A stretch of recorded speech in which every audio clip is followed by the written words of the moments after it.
এই ডিভাইসটি কানেক্ট করার জন্য আপনার মোবাইলে প্রথমেই একটি অ্যাপসের প্রয়োজন হবে। এটি আমরা প্লে স্টোরে পাবো। এটি মূলত অ্যান্ড্রয়েড ডিভাইসের জন্য দেখানো হচ্ছে। এখানে এসে সার্চ দিতে হবে ফাইন্ড মাই ডিভাইস। চলে আসছে ফাইন্ড মাই ডিভাইস। এটা চাপ দিলে এই যে গুগলের যে গুগল ফাইন্ড হাব, আগে এর নাম ছিল গুগল ফাইন্ড মাই ডিভাইস। হ্যাঁ, বর্তমানে এর নাম গুগল ফাইন্ড হাব। এইটা থাকতে হবে। হ্যাঁ, এটা ইনস্টল করবেন। ইনস্টল করার পরে তারপর বাকি প্রসেস। এখন আমরা ডিভাইসটা কানেক্ট করব। যেহেতু আমরা আগেই অ্যাপসটা ইনস্টল করে নিয়েছি, তাই সহজে কানেক্ট করার জন্য প্রথমে ফোনের ব্লুটুথ, ওয়াইফাই এবং লোকেশন অন করে নিব। তারপর ফোনের খুব কাছাকাছি ডিভাইসটি রেখে অন করতে হবে।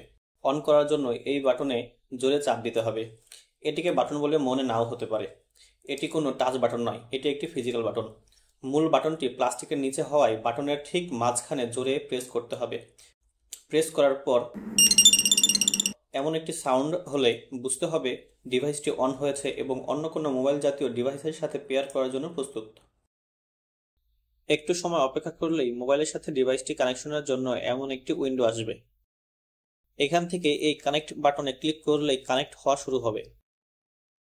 এরকম আসলেই অ্যাগ্রি অ্যান্ড কন্টিনিউ বাটনে ক্লিক করে এগিয়ে যেতে হবে। একটু সময় অপেক্ষা করলে ডিভাইসটি ফোনের সাথে কানেক্ট হয়ে যাবে এবং অ্যাপ ওপেন করার জন্য একটি উইন্ডো আসবে। এখানে ওপেন অ্যাপ এ ক্লিক করে এগিয়ে যাব। ফোনে লক দেওয়া থাকলে এখানে ঢোকার জন্য একবার আনলক করতে বলা হতে পারে। আনলক করে এগিয়ে যেতে হবে। দেখুন ডিভাইসটি কানেক্ট হয়ে গেছে এবং বর্তমানে এটির লোকেশন দেখাচ্ছে। এভাবে ডিভাইসটি কানেক্ট করতে হয়। ডিভাইসটি আশেপাশে থাকলে এটিকে খুঁজে বের করতে এটিতে সাউন্ড বাজাতে পারেন। এর জন্য প্লে সাউন্ড বাটনে ক্লিক করতে হবে। এই সময় অবশ্যই আপনার ফোনের ব্লুটুথ অন থাকতে হবে এবং ডিভাইসটি আপনার ব্লুটুথ রেঞ্জের ভিতরে থাকতে হবে। প্রথমবার কিছুটা সময় লাগতে পারে। কিছুক্ষণ পর এভাবে বিপ বিপ সাউন্ড করতে থাকবে। সাউন্ড থামানোর জন্য আবার স্টপ সাউন্ড বাটনে ক্লিক করতে হবে। এছাড়াও সাউন্ড না বাজিয়েও ফাইন্ড নিয়ারবাই সিস্টেমের মাধ্যমে ডিভাইসটি খুঁজে বের করতে পারবেন। এক্ষেত্রে ডিভাইসটি মোবাইলের যত কাছাকাছি থাকবে এই বিতরী তত বড় হতে থাকবে। আপনি চাইলে এই ডিভাইসের লোকেশন অন্য কারোর সাথে শেয়ার করতে পারবেন। এজন্য প্রথমে অ্যাপে ঢুকে এখান থেকে শেয়ার ডিভাইস বাটনে ক্লিক দিতে হবে। তারপর আবার কন্টিনিউ। তারপর এখান থেকে যাকে ইচ্ছা সিলেক্ট করে ডিভাইসের লোকেশন শেয়ার করতে পারবেন।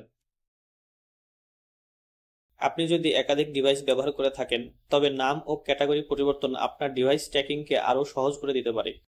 তো আপনি চাইলে এখানে সেটিং থেকে বেসিক ইনফো থেকে নাম ও ক্যাটাগরি আপনার ইচ্ছা মতো চেঞ্জ করতে পারেন। ডিভাইসটি ফোন থেকে ডিসকানেক্ট করার জন্য সেটিং বাটনে ক্লিক করতে হবে। তারপর রিমুভ ফ্রম ফাইন্ড হাব বাটনে ক্লিক করব। মনে রাখতে হবে রিমুভ করার সময় ডিভাইসটি ফোনের খুব কাছাকাছি রাখতে হবে। তারপর রিমুভ বাটনে ক্লিক করব। রিমুভ বাটনে ক্লিক করার পর এরকম একটি সাউন্ড করার মাধ্যমে ডিভাইসটি অ্যাপ থেকে ডিসকানেক্ট হয়ে যাবে। একবার রিমুভ হয়ে যাওয়ার পর ডিভাইসটি আবার অন্য কোনো মোবাইলের সাথে পেয়ার হওয়ার জন্য প্রস্তুত হয়ে যাবে।